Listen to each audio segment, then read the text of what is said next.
괜찮아요? 감사합니다. 하고 여러분 그리고 선배님들 안녕하십니까? 좋은 밤입니다. 날씨가 되게 좋지 않나요? 여태까지는 이제 다른 발언자분들이 너무 말씀을 잘 해주셨고, 그리고 분노나 아니면은 우리가 왜 화를 내야 되는지 그런 잘 말씀해 주셨으니까 저는 좀 차분하게 가보려고 합니다. 재학생분들 없다 하시지만 뒤에 굉장히 많아요. 제가 봤습니다. 그런데 이제 말이 나왔으니 말인데, 특정 언론들에서 이제 재학생분들을 향해서 가해지는 비판에 대해서 제가 너무 안타까워서 아까 전에 다른 분께서도 말씀해 주셨고 몇 가지만 이제 방어를 해보려고 합니다. 첫 번째로 이제 저희를 기득권이라고 말씀하시는 경우가 되게 많더라고요. 학생들이 이렇게 분노를 선택적으로 한다, 자신의 기득권을 지키기 위함이다. 근데 제가 그 말을 들으면서 가장 궁금했던 게 하나 있었습니다. 학생들 1개 학부생과 법무부 장관 중에 누가 기득권입니까? 저희가 그렇게 많은 권리를 누리고 있나요? 되게 궁금하더라고요. 또 하나 이제 수구 보수 세력이다 이런 얘기를 많이 하시던데, 뭐 저 사람의 당적을 봐보면은 뭐 자유한국당이 나온다. 과연 그럴까요? 아닙니다. 저희가 다 당적이 있고 뭐 정치적인 논의가 있어서 이 자리에 나왔을까요? 저 당신은 탄핵 집회 나갔습니다. 아, 그러셨군요. 감사합니다. 저도 그렇게 생각해요. 저희가 의외로 정치나 아니면 이념 논쟁 때문에 이곳에 온 것이 아닙니다. 저희가 화내는 이유는 그것보다 되게 단순해요. 저희가 화내는 이유는, 저희가 화가 나는 이유는 단순히 우리가 살아갈 사회가 정의롭고 공정하지 못하기 때문입니다. 법무부의 이름에는 정의라는 게 들어갑니다. 영어 이름에 justice라는 단어가 들어가 있어요. 제가 배웠던 법은 정의를 추구하는 학문이라고 배웠습니다. 그리고 법조인은 공정하고 정의로운 사회를 위해서 남아있는 최소한의 견제장치라고 배웠습니다. 그 두 가지를 고려해봤을 때 법무부 장관에 앉는 사람은 누구보다 정의롭고 공정해야 되는 사람입니다. 그런데 정의가 무엇일까라고 생각하면 굉장히 막막한 게 사실이죠. 사실 우리는 정의에 대해서 그렇게 많이 알고 있지는 않은 것 같습니다. 어떤 학자들은 뭐 각자의 몫을 각자에 맞게 분배하는 것이라고 하고, 어떤 학자들은 최소 수혜자에게 최대한의 수혜를 주는 것이 정의라고 합니다. 근데 이렇게 학자가 많다는 뜻은 뭘까요? 원래 말이 많으면 모른다는 얘기입니다. 우리는 정의에 대해서 아무것도 모릅니다. 근데 단 한 가지 분명한 게 있습니다. 무엇이 부정의한지는 알 수 있죠.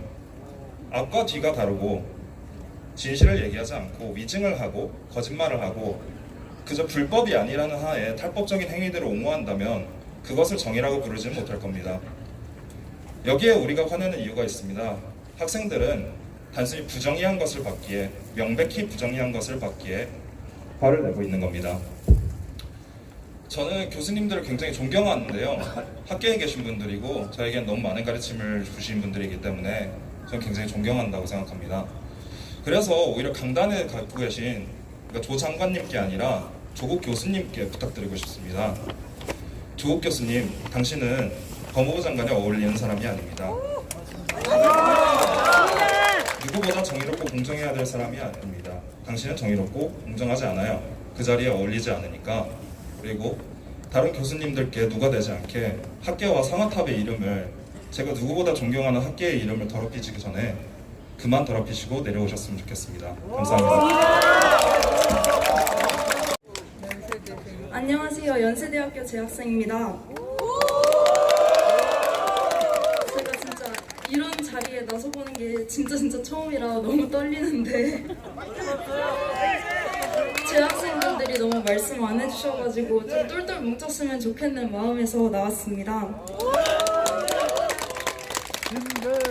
우선 연세대학교에 입학해서 정말 우리나라에 좋은 대학교에 입학했다는 것만으로 좋았지만, 한편으로는 정말 열심히 공부했다는 거의 결과이고, 그리고 기회가 평등했다고 생각했기 때문에 저는 이 연세대학교에 합격한 거에 전혀 이렇게 불만도 없었고 정말 감사하게 잘 들어왔는데 연세대학교에 들어왔다고 해서 스카이라고 해서 적폐라고 부르는 사람들도 정말 많은데, 적폐라고 불리면서도 전 노력을 하면 이 세상이 달라질 줄 알았습니다. 그리고 저의 결과도 정말 공정할 줄 알았어요. 그런데 이제는 그 기회의 공정성을 믿었던 제가 너무 한심합니다. 어떻게 끝을 내야 될지 모르겠는데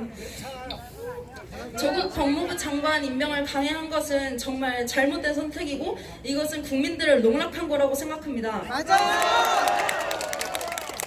그렇기 때문에 아까 교수님께서 우롱을 한 사람은 절대 용서하면 안 된다는 말처럼 정말 저희는 대학생들끼리 똘똘 뭉치고 그리고 졸업생들끼리 똘똘 뭉치고 다 같이 정말 지난번 박근혜 퇴진 촛불 집회처럼 탄핵 촛불 집회처럼 정말 열심히 모여서 이번 조국 법무부 장관이 퇴진할 수 있는 기회가 되었으면 좋겠습니다.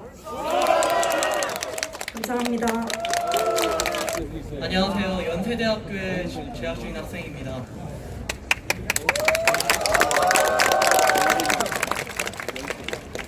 그냥 지나가고 싶었는데 재학생 중에 손을 드는 분이 없어서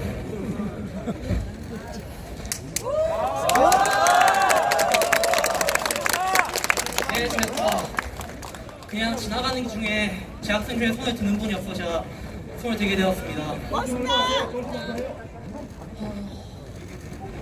일단 뭐에 대해서 얘기를 하면 좋을까요? 조국 딸.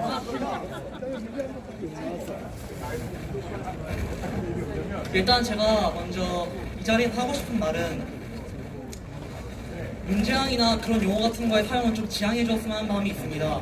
물론 그것에 대해서 여러 가지 의견이 있을 수가 있겠지만 먼저 대학생들이 대학교에서 일어난 시위라는 건 기본적으로 사회 공정성과 정의에 대해서 얘기를 하고 싶었던 것이기 때문이고 여기에서 그 특정 정치적인 입장 같은 게 들어가 있게 되면은 저희 대학생들의 시위가 그만큼 순수하지 못하게 된다고 생각합니다. 맞습니다. 그리고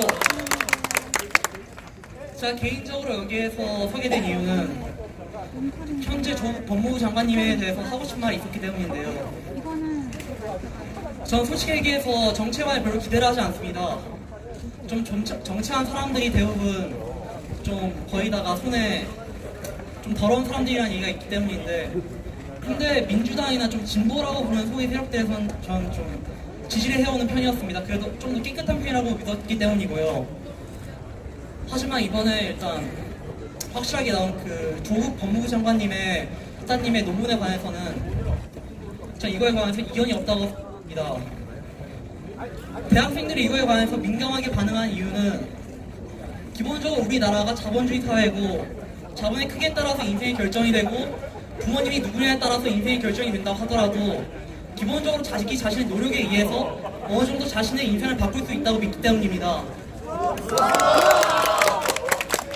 하지만 이번에 대학 입시에 관련해서는 우리나라 사람들이 믿고 있는 그런 기본적인 믿음이 저버려졌다고 생각을 합니다.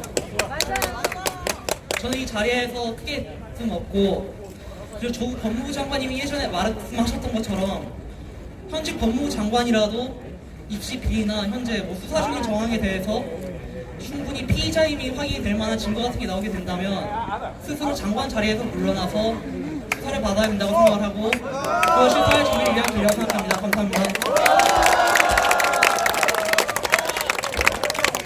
고려대학교, 서울대학교보다 먼저 발표하게 되어서 아마 이 공동 성명문이 최초로 이제 공개될 것 같습니다. 저희가 이제 연세대학교, 서울대학교, 고려대학교가 집회를 준비하는 과정에서 많은 소통과 또 이야기들을 나눴습니다. 그 과정에서 점철된 내용이 오니 잘 들어주시고 또 학우분들과 또 졸업생분들께서 이후에 있는 집회들에 많이 참석을 부탁드리도록 하겠습니다. 네, 그러면 공동성명문 낭독 시작하도록 하겠습니다. 국가가 어떤 이념적 정체성을 추구하느냐도 중요하지만 현재 대한민국 정치에서는 이념보다는 정화가 먼저 필요하다고 느낍니다. 양쪽 진영 모두에서 대형 부정부패 스캔들이 터진 현 시점에서 만연해 있는 부정부패, 비리, 위선 등을 뿌리 뽑지 못한다면 앞으로의 어떠한 정치적 이념적 논의도 그 정당성을 얻을 수는 없다고 생각합니다. 국정농단이라는 타이틀 아래 국민들의 마음에 큰 상처를 남긴 박근혜 정권을 국민들의 한뜻을 모아 촛불로 탄핵시킨 그 이후 그 상처를 보듬어 줄 것이라는 국민적 기대를 한몸에 받고 탄생한 정부가 지금의 문정부입니다. 문재인 정권은 기회의 평등함, 과정의 공정함, 결과의 정의로움이라는 가치를 강조하며 출범했습니다. 하지만 현 정권이 보여주는 부패와 위선은 지난 박근혜 정권 탄핵 이후 국민의 상처를 치료해주지는 못하고 오히려 더 깊이 후벼파고 있습니다. 이 정권이 진정으로 반성하고 사죄하는 새로운 모습으로 국정을 이어가지 않는다면 이 상처는 치유 불가능해질 정도로 골마질 것입니다. 다음은 문재인 대통령이 2018년 6월 18일 수석보좌관 회의에서 발언한 내용입니다. 국민들의 지지를 받기 위해 우리에게 꼭 필요한 것은 도덕성입니다.